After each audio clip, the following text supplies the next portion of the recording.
Hi అండి అందరికీ. Welcome back to our channel creative kitchen by Razia. Biryani అనగానే మనందరికీ గుర్తొచ్చేది హైదరాబాదీ దమ్ బిర్యానీ.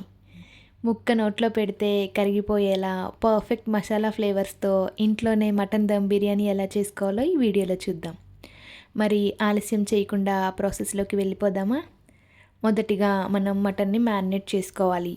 క్లీన్ చేసుకున్న మటన్‌లో 2 టేబుల్ స్పూన్ల అల్లం వెల్లుల్లి పేస్ట్, అలాగే మీడియం సైజ్ ఉల్లిపాయని చీలికలుగా కట్ చేసి ఇలా బాగా నలిపి వేసుకోవాలి. ఆ తర్వాత పచ్చి పప్పాయ ముక్కలు మరియు 4 పచ్చిమిర్చిని కొద్దిగా వాటర్ వేసుకొని పేస్ట్ చేసుకొని ఒక టేబుల్ స్పూన్ వేసుకోవాలి. ఇలా పచ్చి పప్పాయ వేసుకోవడం వలన మటన్ ముక్కలు దూదిలా ఉడుకుతాయండి. ఆ తర్వాత ఒక గుప్పెడు కొత్తిమీర, ఒక గుప్పెడు పుదీనా తరుగుని వేసుకోవాలి. ఆ తర్వాత 3 టేబుల్ స్పూన్ల ఉప్పు, అలాగే 2 టేబుల్ స్పూన్ల ధనియాల పౌడర్, 2 టేబుల్ స్పూన్ల జీలకర్ర పౌడర్, అలాగే 3 టేబుల్ స్పూన్ల కారం,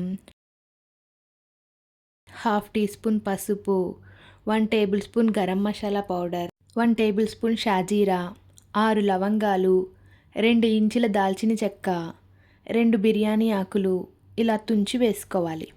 ఆ తర్వాత 5 యాలకులు, ఆనియన్స్‌ని ఫ్రై చేసుకున్న ఆయిల్‌ని ఒక పావు కప్పు వేసుకొని మసాలాలన్నీ మటన్‌కి పట్టేంత వరకు ఒక 3 నిమిషాల పాటు బాగా కలుపుకోవాలి. ఇలా ఎక్కువసేపు కలుపుకోవడం వల్ల మసాలా ఫ్లేవర్స్ మటన్‌కి చక్కగా పడతాయండి. ఆ తర్వాత ఒక పెద్ద నిమ్మకాయ రసాన్ని వేసుకొని 1.5 టేబుల్ స్పూన్ల నెయ్యిని వేసుకొని పావు కప్పు ఫ్రైడ్ ఆనియన్స్‌ని వేసుకొని మరొక 2 నిమిషాల పాటు కలుపుకోవాలి.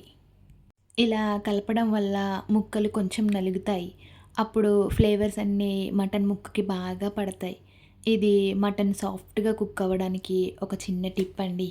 ఆ తర్వాత ముప్పావు కప్పు మెత్తగా చిలికిన పెరుగుని వేసి మళ్ళీ బాగా కలుపుకోవాలండి. ఇలా మ్యారినేట్ చేసిన మటన్ని ఓవర్‌నైట్ ఫ్రిడ్జ్‌లో పెట్టుకోవాలి. లేదు అంటే కనీసం 3 గంటలైనా ఫ్రిడ్జ్‌లో పెట్టుకోవాలి.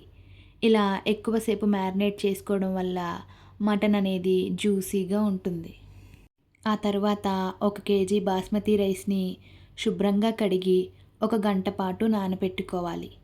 ఇప్పుడు ఎసరు కోసం ఒక పెద్ద గిన్నెను పెట్టుకొని 4 లీటర్ల వాటర్ వేసుకొని అవి కొద్దిగా మరుగుతున్నప్పుడు 10-15 లవంగాలు, 6 నల్ల యాలకులు, దాల్చిన చెక్క ముక్కలు ఒక 5, 8 యాలకులు, 1.5 టేబుల్ స్పూన్లు షాజీరా, 6 అనాస పువ్వులు, కొద్దిగా జాపత్రి, 4 బిర్యానీ ఆకులు వేసి ఒక 4 నిమిషాల పాటు మరిగించుకోవాలి.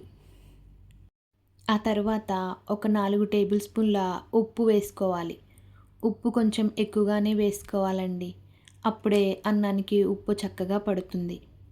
ఇలా మరుగుతున్న వాటర్‌ని ఒక కప్పు తీసుకొని ముందుగా మ్యారినేట్ చేసుకున్న మటన్‌లో వేసి బాగా కలపాలి. ఇలా ఎసరు నీళ్లు వేయటం వల్ల దమ్ చేస్తున్నప్పుడు మటన్ అడుగున అంటుకోకుండా జ్యూసీగా వస్తుంది. ఇలా ఎసరు 5 నిమిషాలు మరిగిన తరువాత కొద్దిగా పుదీనా, కొత్తిమీర వేసుకొని ఒకసారి కలిపిన తరువాత అరచెక్క నిమ్మరసం వేసుకొని ముందుగా నానబెట్టిన బాస్మతి రైస్‌ని వాటర్ రాకుండా ఎసరులో వేసుకోవాలి. ఈ రైస్‌ని 60% మాత్రమే ఉడికించుకోవాలండి. ముక్క పట్టుకొని విరిస్తే 2 ముక్కలు అవ్వాలి. మెత్తగా అవ్వకూడదు. ఇప్పుడు మనం ఏ గిన్నెలో అయితే బిర్యానీ వండాలనుకుంటున్నామో అందులో కింద మ్యారినేట్ చేసిన మటన్ని సమానంగా పరుచుకోవాలి. దీనిపై ఉడుకుతున్న రైస్‌ని ఒక లేయర్‌గా వేసుకోవాలి. ఈ లేయర్ పైన కొద్దిగా ఫ్రైడ్ ఆనియన్స్ మరియు కొద్దిగా వేపిన జీడిపప్పు వేసి వీటిపైన మిగిలిన రైస్ అంతా సమానంగా పరుచుకోవాలి. ఇప్పుడు స్టవ్ ఆన్ చేసి ఐరన్ తవా పెట్టుకొని దాని మీద బిర్యానీ గిన్నెను పెట్టుకోవాలి. చివరిగా పైన కొద్దిగా కొత్తిమీర, పుదీనా, అలాగే ఫ్రైడ్ ఆనియన్స్‌ని మరియు ఫ్రై చేసుకున్న జీడిపప్పు, అలాగే యెల్లో ఫుడ్ కలర్‌ని బిర్యానీ అంతా అక్కడక్కడ వేసుకోవాలి. ఇప్పుడు 2 టేబుల్ స్పూన్ల నెయ్యిని వేసుకోవాలి.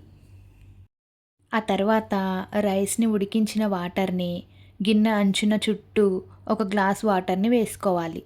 ఆ తర్వాత కొద్దిగా గరం మసాలా మరియు బిర్యానీ మసాలా వేసుకోవాలి. ఇప్పుడు బిర్యానీ గిన్నె అంచుని వాటర్తో తడిచేసి గోధుమ పిండి ముద్దని గిన్నె అంచున ఈవెన్గా స్ప్రెడ్ చేసి మూత పెట్టి గట్టిగా సీల్ చేసి గిన్నె పైన ఏదైనా వెయిట్ పెట్టుకోవాలి. ఇప్పుడు ఒక 5 నిమిషాలు హై ఫ్లేమ్ మీద పెట్టి ఆ తర్వాత ఒక 40 నిమిషాలు సిమ్లో పెట్టి దమ్ చేసుకోవాలి. ఆ తర్వాత స్టవ్ ఆఫ్ చేసి ఒక 15 నిమిషాలు అలాగే వదిలేయండి. అప్పుడే ఫ్లేవర్స్ అన్నీ రైస్కి పడతాయి. వావ్! చూసారా? అన్నం ఎంత పొడి పొడిగా వచ్చిందో. ముక్క కూడా పర్ఫెక్ట్‌గా ఉడికింది. హైదరాబాదీ రెస్టారెంట్ స్టైల్ టేస్ట్ మాత్రం ఖచ్చితంగా వస్తుంది. దీన్ని వేడి వేడి మిర్చికా సలాన్‌తో లేదా రైతాతో సర్వ్ చేసుకుంటే టేస్ట్ మాత్రం అద్దిరిపోతుందండి. మీరు కూడా మీ ఇంట్లో ట్రై చేసి ఎలా వచ్చిందో కామెంట్ సెక్షన్‌లో చెప్పండి. ఈ వీడియో మీకు నచ్చినట్లయితే ప్లీజ్ లైక్ చేయండి. మీ ఫ్రెండ్స్ అండ్ ఫ్యామిలీ మెంబర్స్‌కి షేర్ చేయండి. అలాగే ప్లీజ్ మన ఛానల్‌ని సబ్స్క్రైబ్ చేసుకోండి. మరొక మంచి రెసిపీతో నెక్స్ట్ వీడియోలో కలుద్దాం. థ్యాంక్స్ ఫర్ వాచింగ్ అండి. బాయ్.